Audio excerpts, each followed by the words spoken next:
Olá a todos, bom dia! Eu sou a Beatriz Santomauro, da equipe de comunicação da plataforma Conviva Educação. E eu estou aqui com a Mônica Sâmia, especialista em primeira infância e consultora associada da ONG Avante Educação e Mobilização Social. Bem-vinda, Mônica! Obrigada, é um prazer estar aqui com vocês, conversando sobre brincar e sobre as delícias da primeira infância. Legal. Hoje, então, como disse a Mônica, a gente vai falar sobre as brincadeiras que as famílias podem fazer com as crianças pequenas neste momento de isolamento social. A Avante produziu há alguns anos vídeos explorando as brincadeiras com as crianças de diferentes idades. E a nossa ideia é indicá-los aqui e conversarmos sobre essas brincadeiras. Você que está nos assistindo, por favor, indique em qual município você está e fique à vontade para apresentar suas dúvidas aqui nos comentários do vídeo. Procuraremos respondê-las ainda ao vivo ou então depois por escrito. Vejam que estamos, eu e a Mônica, em nossas casas, respeitando o isolamento social que esse momento exige. Esperamos que vocês estejam bem e que aproveitem a transmissão nesse novo formato. A Mônica está aí cercada de São Francisco, eu acho que a gente tende a ter aí uma bela transmissão abençoada. Então vamos começar, Mônica? Vamos lá. Joia.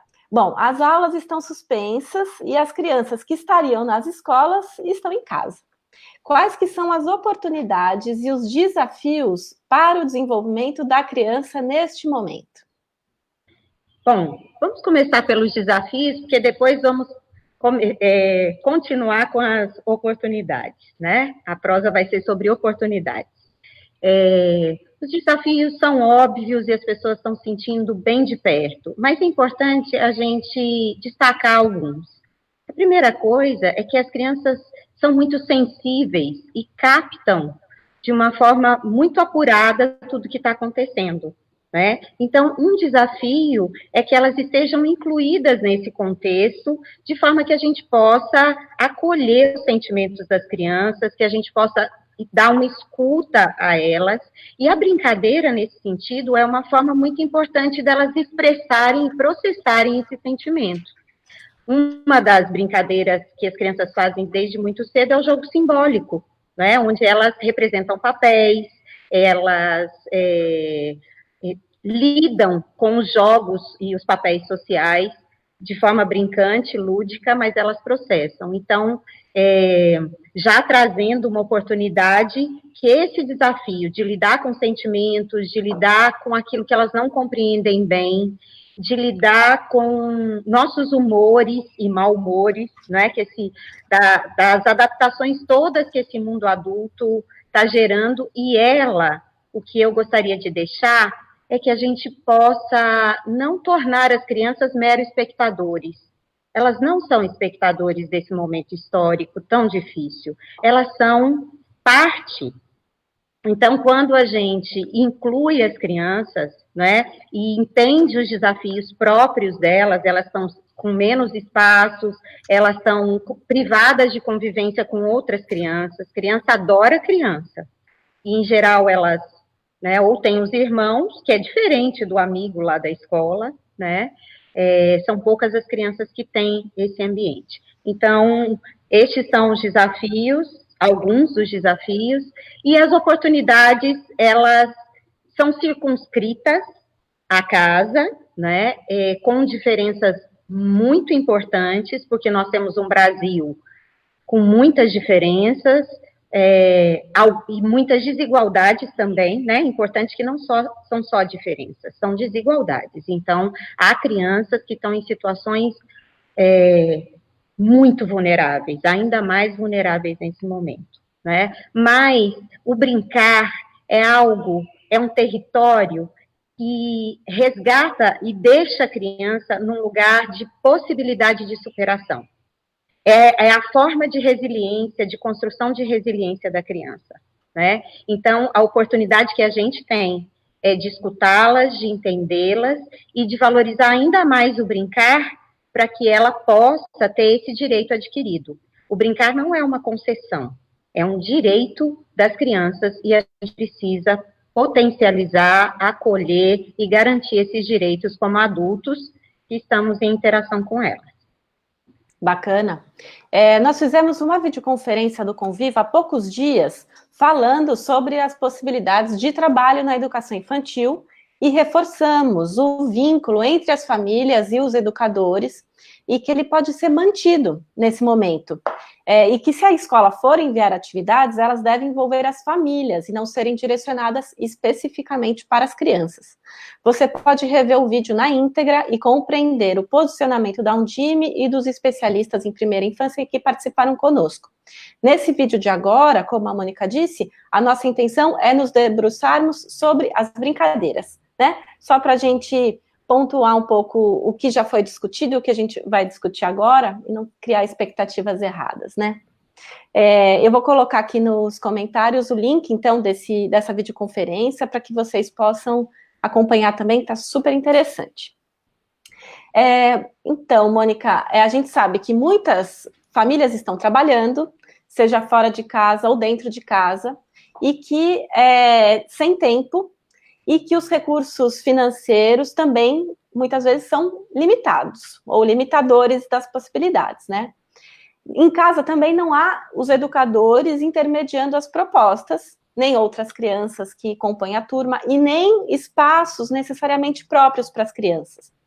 Então, como que a escola e a Secretaria de Educação podem colaborar para enriquecer esses momentos em que as crianças estão com as famílias? Bom, primeiro é que, por parte da Secretaria de Educação, que são as responsáveis pela organização e pelas orientações que as famílias recebem, é fundamental entender que são diferentes instituições com diferentes papéis, né? E nós estamos vivendo, sim, no Brasil, uma tendência por parte de secretarias e até de escolas, escolas quando não são da rede municipal, né, de uma tendência a atividades escolarizadas, né, que são atividades que são típicas da escola e que requerem dos pais um papel de professor, que eles não têm, né, e nem devem ter. Então, como já foi falado na videoconferência que você citou, eu reforço que a principal recomendação é que as crianças, por parte da Secretaria de... Desculpa, eu que fui colocar aqui nos comentários e fiz barulho. Ok. A principal recomendação é que essas atividades, que eu prefiro chamar de propostas, não é? Porque ela tem, semanticamente, uma abrangência maior, é que elas sejam focadas naquilo que é da natureza da relação familiar, né? E são muitas. E aí eu gostaria de deixar para vocês o currículo da educação infantil, lembrar para quem é da educação, que o currículo da educação infantil, ele é organizado em 6 direitos de aprendizagem.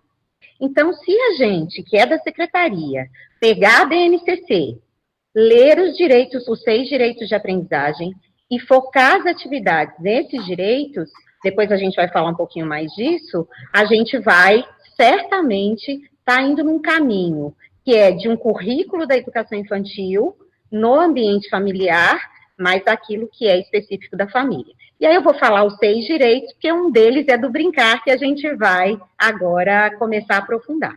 Então, o direito de conviver, o direito de conhecer-se, o direito de expressar, o direito de participar, o direito de explorar, e agora, hoje, especificamente, vamos falar sobre como o direito de brincar pode estar entrando nos lares, né, já entram, porque se as crianças estão lá, eles já estão presentes, mas como a gente também, como Secretaria de Educação, como educadores e também como pais, pode entender a importância desse direito e sermos agentes de garantia desse direito da criança.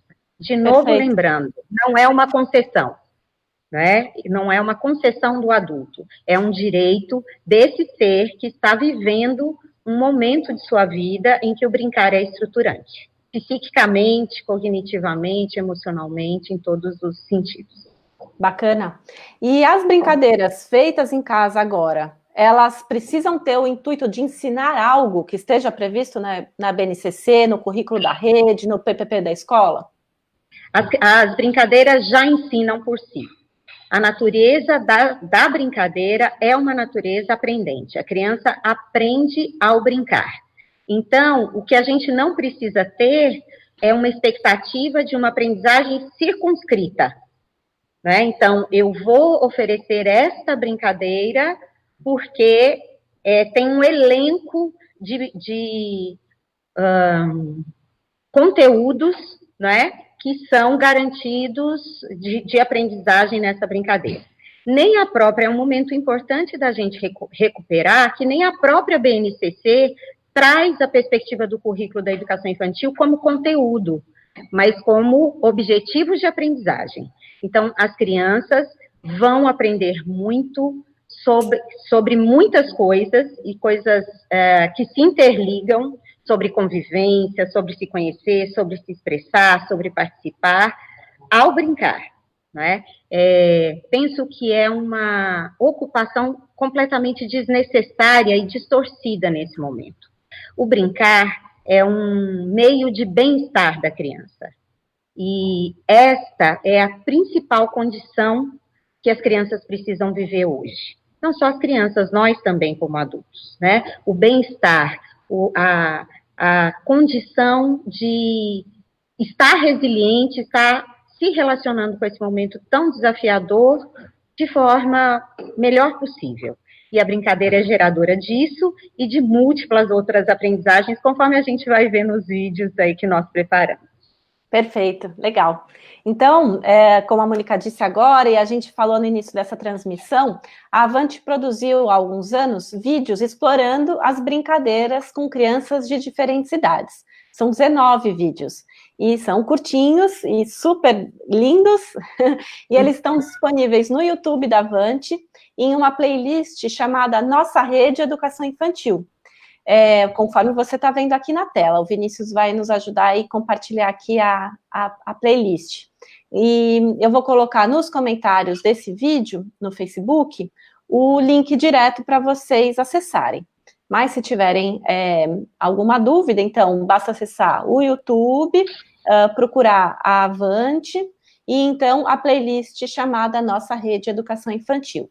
O link direto que eu vou colocar aqui nos comentários, o endereço é bit.ly/avante-brincadeiras. Então, o bit é bit, B de bola, I de igreja, T de tatu, ponto, L de lápis, Y, /avante, com E no final, _brincadeiras.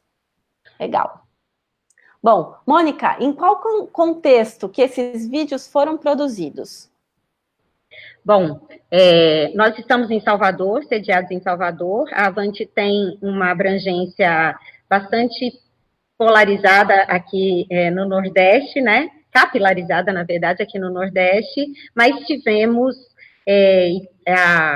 o prazer de ser parceiros da Rede Municipal de Salvador em várias iniciativas de formação de professores, de produção de materiais didáticos, e para professores, né? E essa foi uma iniciativa que nós tivemos de parceria com a Rede Municipal de Educação de Salvador. Então, o programa Nossa Rede Educação Infantil é um programa que organizou todo o sistema, a política pública de educação infantil de Salvador. Então, também no site da Avante, vocês têm a oportunidade de encontrar o referencial curricular do município, materiais de orientação para professores de educação infantil, para gestores, é uma série de materiais, e uma das coisas que nós fizemos, e que é fundamental, foram materiais para fortalecer a relação família-escola, né? Então, esses vídeos foram produzidos em lares de crianças da Rede Municipal de Salvador, com as famílias dessas crianças, para que eles também, as famílias e a escola, percebam o quanto as famílias também são protagonistas nesse processo de educação na primeira infância, né? A gente tem na LDB e a gente tem todos os documentos legais, orientadores, que a educação infantil, ela é partilhada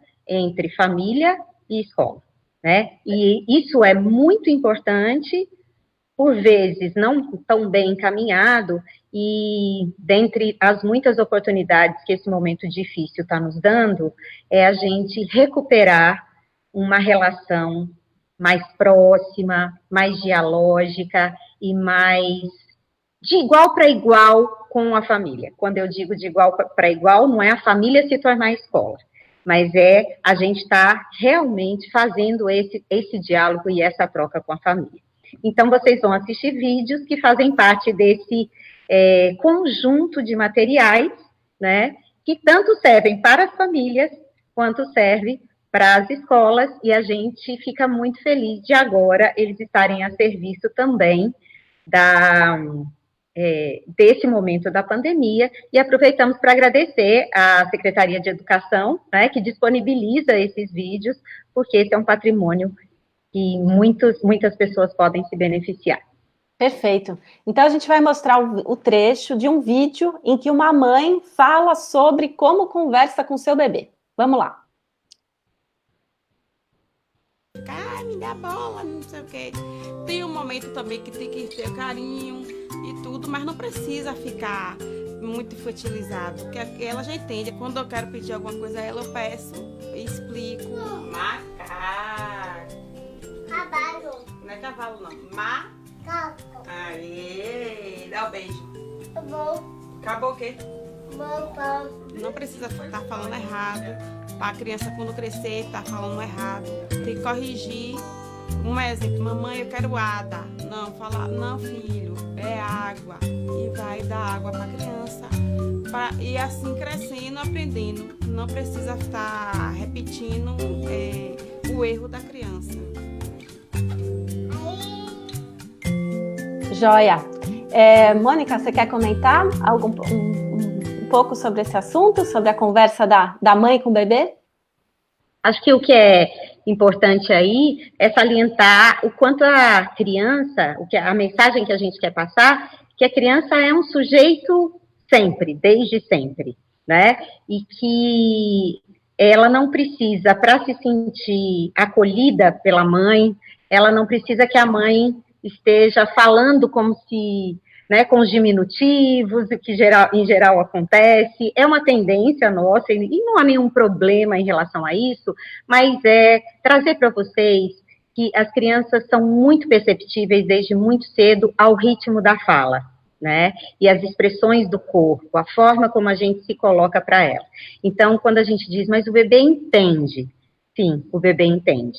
Ele não entende necessariamente o sentido da palavra, mas ele, quando ele é muito pequeno, né, mas ele entende a energia, digamos assim, né, a forma, a emoção que a gente está trazendo para ele, e desde muito cedo, nós somos sujeitos à fala, somos sujeitos da linguagem, e é fundamental que a gente possa aproveitar esses momentos que a gente tem em casa, que são momentos que a gente divide a atenção da criança com muitas outras coisas, muitos outros afazeres, mas quando a gente está com ela, a gente está inteiro e nessa qualidade, né? A violência simbólica que vem do corpo e da fala, ela é uma realidade muito preocupante em todos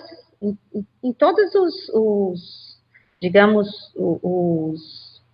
as famílias, né, não tem uma diferença de classe social ou de condição maior ou menor. Então, a forma como você dirige a criança com respeito e com segurança é muito importante. Joia. Daqui a pouquinho a gente vai sugerir brincadeiras e falar um pouco das especificidades das crianças em diferentes fases da vida. Mas, de modo geral, para as crianças de até 6 anos, o que são boas brincadeiras para serem feitas em casa? E o que as secretarias e as escolas podem sugerir?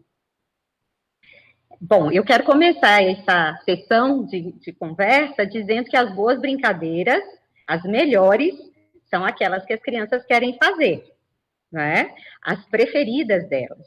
Então, uma das coisas que as secretarias podem e devem fazer, naquela lógica que brincar não é uma concessão, mas um direito, é começar a escrever para as famílias propostas do tipo: observe as brincadeiras preferidas dos seus filhos, enfim, da criança, interaja com ela, pergunte sobre por que ela gosta tanto dessa brincadeira, e vocês vão começar a perceber o quanto elas revelam as aprendizagens que tem por trás dessas brincadeiras. As crianças não precisam necessariamente de um repertório muito grande de brincadeiras. A maioria das vezes elas brincam da mesma coisa várias vezes, e elas pedem isso. E às vezes a gente tem uma ansiedade, como secretaria ou como família, de criar um repertório grande, que nem é possível, tá? Nem sempre isso é necessário. A gente pode deixar a criança brincar, deixar não, né? Promover que a criança brinque da mesma coisa várias vezes, porque a aprendizagem se dá exatamente nessa repetição. Quanto mais ela brinca daquilo, mais ela elabora profundamente, mais ela abre o leque de possibilidades de aprendizagem. Uma outra coisa que a gente pode fazer, que eu acho que é importante dizer agora, é das brincadeiras, resgatar as brincadeiras da cultura familiar. Então, novamente, um convite às secretarias de educação, que ao invés de definirem uma brincadeira, que elas convidem as famílias online, porque às vezes o avô pode estar brincando e contando uma brincadeira, não ao vivo, presencialmente, né? Mas as brincadeiras dos pais, as brincadeiras que eles têm, às vezes, uma fotografia antiga, as brincadeiras da cultura do bairro, da cultura do município. Então, é uma hora, o brincar, ele é natural, mas ele também é cultural, aprende-se a brincar, não é? Então, as crianças podem agora, inclusive, entender um pouco mais e ampliar o seu repertório de brincadeiras analógicas, né? Aquela brincadeira do peão, ou de jogar pedrinhas, ou de qualquer outra natureza que os pais, serrador, né? Como um patrimônio cultural, uma herança que essas famílias agora, de uma forma lúdica, de uma forma alegre, espontânea, podem trazer para as crianças. Bacana. Bom, muitos dos vídeos da Avante são sugestões de atividades na escola. Em um deles, que se chama Espaços Fora do Berço, a gente vai mostrar uma professora que fala da interação com a família. Então, agora a gente vai assistir um trecho de 1 minuto desse vídeo. Vamos lá.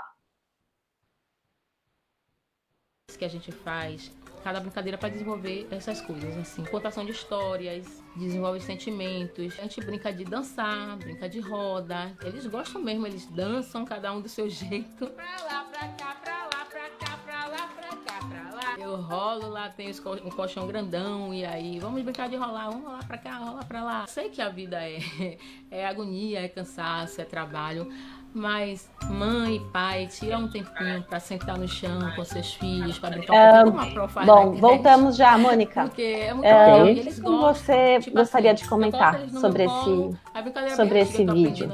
Então, é da professora que fala da interação com a família. Isso.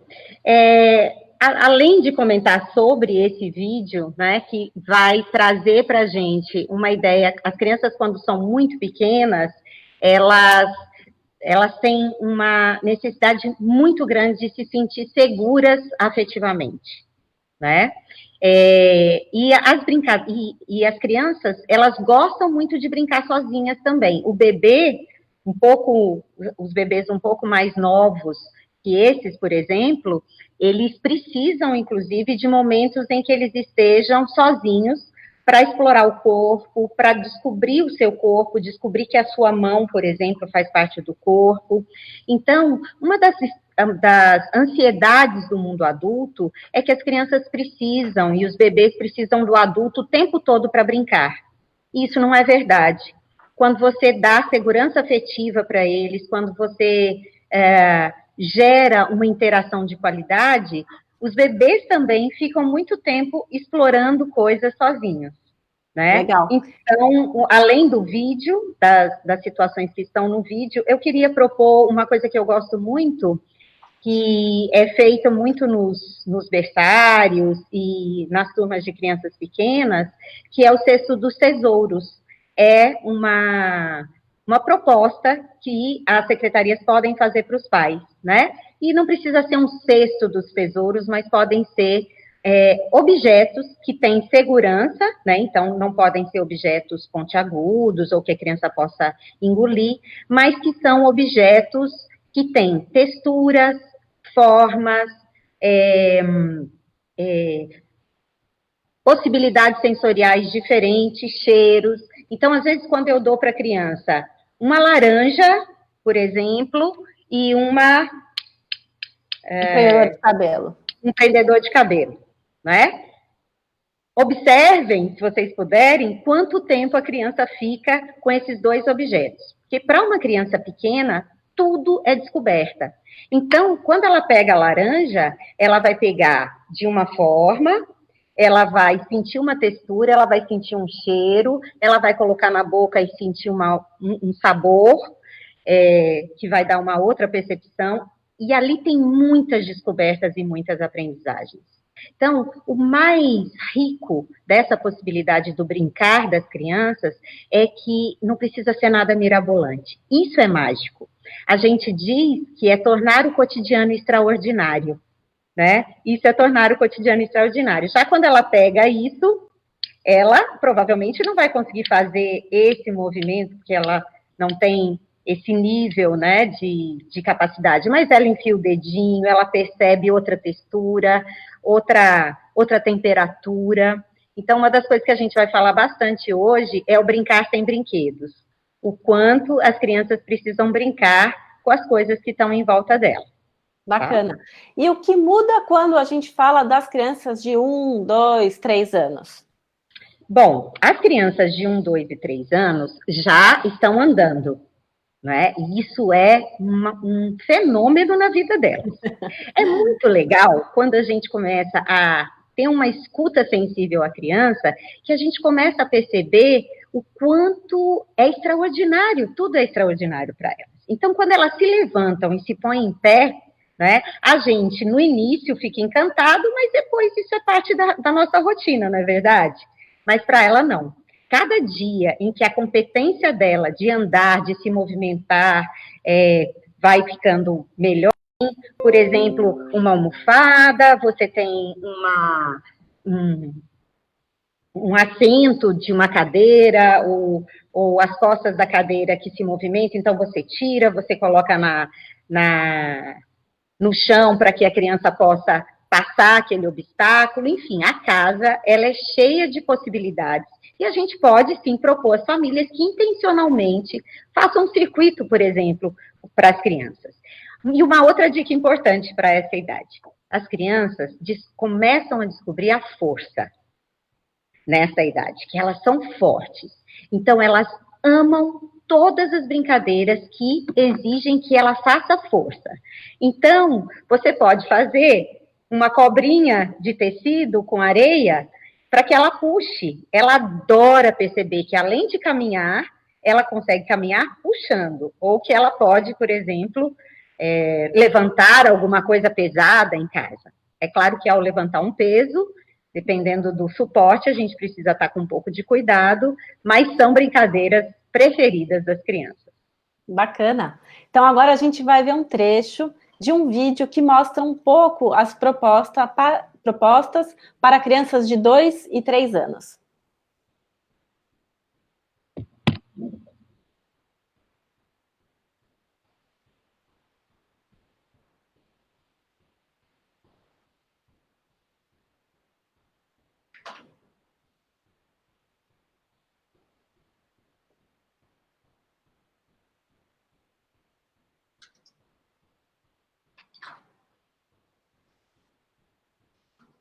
Os pais saem muito para trabalhar. Na escola a gente aproveita para resgatar as brincadeiras próprias da infância e outras que eles mesmos trazem. Nós brincamos muito de lagarto pintada, que eles aprenderam na escola esse ano, porque estão chegando agora e não conheciam.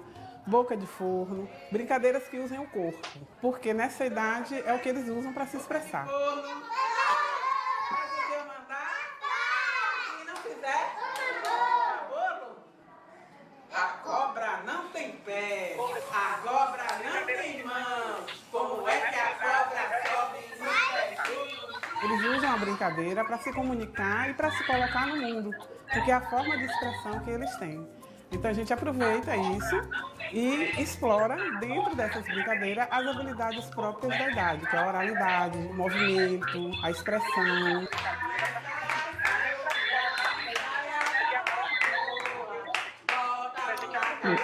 Mônica, e quais que são as especificidades para as brincadeiras com as crianças de 4 e 5 anos?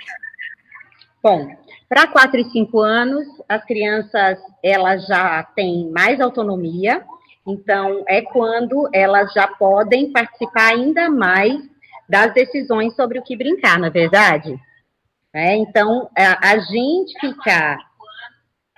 Desculpa, peraí só um pouquinho. A gente ficar definindo todas as brincadeiras das crianças é algo que as torna objeto, né? Como participantes, espectadoras, não é isso que a gente quer. A gente quer que elas sejam participativas e que elas sejam acolhidas nas suas preferências, nos seus desejos. Então, uma coisa muito importante para as crianças é que a gente já desenvolva essa autonomia e que as secretarias possam estimular que os pais estejam atentos a essas brincadeiras, não é? Ao mesmo tempo, aquilo que eu já disse está valendo demais, ampliando o repertório de brincadeiras das crianças. E aí fica a dica, eu não preciso mostrar aos pais qual é esse repertório de brincadeira. A gente precisa confiar que os pais têm um repertório. Gente, nada mais artificial do que a gente brincar daquilo que a gente não quer, não é? Então, nós precisamos entrar num gesto mais empático com as crianças, em que elas escolhem, e quando a gente traz uma ampliação de repertório, meu filho nunca vai aprender a brincar de 5 pedrinhas, né, de jogar pedrinhas, se eu não mostro para ele. Essa brincadeira quase que não existe mais, né? Ele não vai saber brincar de peão se eu não mostro para ele. Ele não vai saber brincar de serra-serra se eu não mostro para ele. Né? A brincadeira de 2 e 3 anos que apareceu agora também. Isso é algo que é uma herança cultural que o adulto precisa passar. E as famílias podem passar. Elas têm muitas brincadeiras. Agora, a gente não precisa determinar qual é a brincadeira, mas mandar uma mensagem para a família que a brincadeira é potente, que ela gera aprendizagem, descubra com seu filho aquilo que ele gosta de brincar e leve para ele essa herança, esse legado familiar de brincadeiras que você tem, leve para seu filho, não perca essa oportunidade, tá? Bacana. Agora, então, a gente vai mostrar o trecho de uma mãe que fala sobre brincar de amarelinha e da contação de histórias. O título do vídeo é Mais Brincadeiras para Crianças de 4 e 5 anos. Vamos lá. Dizer dela, né? Eu gosto de pintar com tinta. Eu acho que estimula a criatividade, o emocional dela, né? Ela fantasia que ela pode ter. Tanto é que ela passa isso em muitos desenhos dela. Brinco também de amarelinha, que é uma coisa da minha época, que eu gosto muito de brincar, ela também gosta, né? Também estimula ela ao exercício, né? Que a criança hoje, infelizmente, não brinca tanto na rua como deveria, como era na minha época, né? A gente brincava de bola e tudo. Infelizmente, por causa de segurança, a gente até evita, às vezes, de os filhos saírem. Eu gosto sempre de fazer essa associação entre ela, eu, meu marido, né? Chamamos um sobrinho para vir brincar aqui com ela. Tem outra coisa que nós fazemos muito junta é leitura, né? Até para estimular a leitura realmente. Ela não sabe ler ainda, mas ela pega os livrinhos, fica lá fingindo que está entendendo, né, o que está lendo, fala lá da maneira dela, a linguagem dela. Gosto muito de ler. O marido gosta muito de contar histórias. Vale lembrar que a playlist do YouTube da Avante está disponível no link bit.ly/avante/brincadeiras. Eu vou soletrar. bit.ly/avante-brincadeiras. Avante é com E no final. E eu vou escrever aqui de novo nos comentários desse vídeo para que vocês tenham um acesso mais fácil. Bom, antes da gente finalizar, Mônica, você podia nos contar sobre uma outra iniciativa de vocês, sobre os direitos de aprendizagem e desenvolvimento e de que forma as pessoas podem acessá-los? Bom, nós temos, nossa instituição é uma instituição que tem como missão fomentar e colaborar para a garantia dos direitos básicos, né, do cidadão, nesse caso, em especial, o direito à educação de qualidade para a primeira infância. Então, temos feito várias campanhas ou disponibilizado conteúdos que podem ajudar as famílias e as redes municipais ou escolas e profissionais em geral, para que possam oferecer orientações às famílias no sentido de garantir propostas em que o modo de ser e estar no mundo, que é um modo da criança, seja respeitado, né? Então, nós temos que ter muita clareza, gente, de que é um momento sensível em muitos aspectos, e sensível neste aspecto, de que as crianças podem estar, sim, sendo ainda mais submetidas a atividades muito distantes daquilo que elas desejam e daquilo que tem sentido para elas, né? Então, criar rotinas na casa como se fosse a escola, ou enviar várias atividades de suporte de papel para que essas crianças fiquem sentadas, fazendo atividades que a gente chama de escolarizadas, né? Que nem na escola, até na escola a gente questiona, imagina em casa, né? Então, temos uma das iniciativas que a gente tem feito, são cards, onde a cada semana, um direito de aprendizagem, a gente coloca propostas possíveis de possibilidades a partir dos direitos de aprendizagem. Então, há 3 semanas atrás, nós postamos o direito de brincar, né? Começamos pelo direito de brincar, porque é um valor importante. Então, vocês podem acessar o Facebook da Avante ou o Instagram e encontram lá esses cards. Na semana passada, colocamos o direito de conhecer-se, e essa semana vai sair hoje o direito de se expressar. Então, mais uma vez, fica aí a dica, né, e a recomendação para que as secretarias de educação possam utilizar a Base Nacional Comum Curricular, que orienta qual é o currículo da educação infantil, e desde as diretrizes diz, o currículo da educação infantil é composto pela interação entre os saberes da criança e os saberes produzidos culturalmente, os saberes da vida, que vão muito além do saber ler e escrever e contar, né? Nós, para quem está aqui, eu já vi que tem vários CMEs, várias pessoas de secretarias de educação, que é o público principal de vocês, né? Então, fica aí essa conversa bem próxima de que é um momento importante para a gente se rever. O que realmente importa é que as crianças aprendam nesse momento. Acho que essa é a mensagem mais importante. O que realmente importa das crianças aprenderem nesse momento? Importa elas aprenderem sobre a vida, sobre as relações familiares, sobre os limites que ela tem nesse momento e sobre a vida como ela é, né? Nós não esperamos outro momento como esse, né? Então, elas têm que aprender muito sobre esse momento. Aprender a ler, a escrever, é algo importante na vida da gente. Mas as crianças provavelmente vão viver pelo menos 90 anos. O que são 3 meses na vida delas, né? Muito pouco. Então, vamos nutrir essas crianças de aprendizagens que realmente importam, de relações saudáveis, que geram bem-estar, que geram o estado lúdico, que nada tem a ver com coisas coloridas para pintar, mas que tem a ver com o estado de presença, porque quando elas estão presentes, elas aprendem muito. Muito bom a prosa, como prometido, hein, Mônica? Então, a gente agradece a companhia de todos. Muito obrigada, Mônica, por todas as contribuições. Esse vídeo vai continuar disponível aqui no Facebook do Conviva, vai ser disponibilizado também no YouTube e na galeria de vídeos da plataforma. Por favor, divulguem para sua rede. Esperamos, então, ver você no www.convivaeducacau.org.br. Obrigada, Mônica. Até a próxima. Até a próxima e um abraço a todos os colegas das redes municipais e profissionais da educação infantil. Beatriz, obrigada, e obrigada também ao Convive Educação pelo convite. Obrigada.